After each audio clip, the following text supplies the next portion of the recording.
గడిచిన 5 సంవత్సరాల్లో నువ్వు వ్యవస్థలన్నీ కూడా సర్వనాశనం చేశావు. ఒక మాజీ ముఖ్యమంత్రి 3-4 సార్లు ఈ రాష్ట్రానికి ముఖ్యమంత్రి చేసిన అతను చంద్రబాబు నాయుడు గారి ఇంటికి మీ ఎమ్మెల్యేలను పంపించి గేట్లకు తాళ్లు కట్టిన రోజులు నీకు గుర్తురాలేదా? అన్నీ కూడా ఈ వ్యవస్థని భారతదేశంలో ఈ ఆంధ్ర రాష్ట్రంలో ఉన్న వ్యవస్థలన్నింటినీ కూడా సర్వనాశనం చేసి వదిలిపెట్టేశావు. మొత్తం కూడా రాజకీయ లబ్ధి కోసం గడిచిన 5 సంవత్సరాల్లో మా కార్యకర్తలను కానీ లేకపోతే మా నాయకులను కానీ ఎవరిని కూడా బయటికి రానియకుండా కేసులు పెట్టడం అన్నీ కూడా చేసి వ్యవస్థలన్నీ కూడా నాశనం చేసి వదిలిపెట్టావు.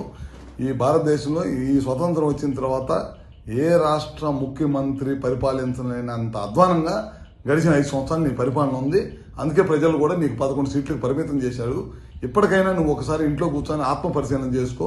గడిచిన 5 సంవత్సరాలు ఏ విధంగా మనం పనిచేశాము, ఎందుకు ప్రజలు ఈ తీర్పిచ్చారనేది చేసుకోవాల్సిన అవసరం ఉంది. మళ్ళీ వాళ్ళ నిన్న కోడ్లో నువ్వు బయటకు వచ్చావు. ఒక ముఖ్యమంత్రిగా పనిచేసిన వాడివి కోడ్లో వెళ్ళకూడదనే విషయాన్ని నీకు తెలియదా? అది కూడా తెలియకుండా నువ్వు ముఖ్యమంత్రిగా ఏ విధంగా పనిచేసావు? మిర్చి రైతుల గురించి వాళ్ళు నువ్వు మాట్లాడే అర్హత ఎక్కడ ఉంది నీకు? ఆ రోజు నువ్వే కదా ఎంఎస్పీ రేటు 7,000 రూపాయలు అని చెప్పి ఇచ్చింది. మా టైంలో బ్రహ్మాండంగా ఇవాళ ముఖ్యమంత్రిగా ఢిల్లీ లెటర్ రాయటం కానీ ఇంకా మంచి రేటు రావాలని చెప్పి ఇవాళ ముఖ్యమంత్రి గారు లెటర్ రాస్తారు.